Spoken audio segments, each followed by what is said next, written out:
कि मशरिक मगरिब शिमाल जुनूब में फैली हुई इतनी बड़ी मिल्लत अगर अब भी सियासत के नाम पर फरेब का और धोखे का शिकार होती रहे और कासे गदाई लेकर दर दर की जबासाई करे, तो ये हमारे लिए निहायत जिल्लत और एहानत की बात है।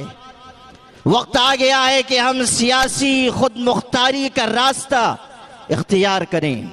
हमने आज़ादी के बाद से इस मुल्क में ये संगीन गलती की कि हम सियासी गुलामी के रास्ते पर चले। बाबर जब इस मुल्क में आया था, उसके लिए उसकी सवारी के लिए हाथी पेश किया गया। हाथी उसके लिए नई चीज थी। उसने हाथी पर एक छलांग लगाकर वो हाथी पर बैठा और उसने फीलबान से कहा कि मुझको लगाम दे दो।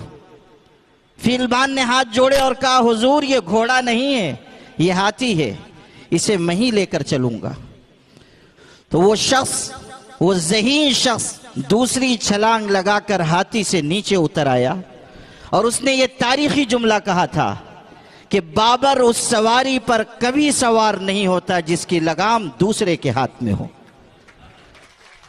हमने वो रास्ता और तरीका इख्तियार किया सियासी गुलामी का, और उन सियासी सवारियों पर हम सवार हुए जिनकी लगाम दूसरों के हाथ में है।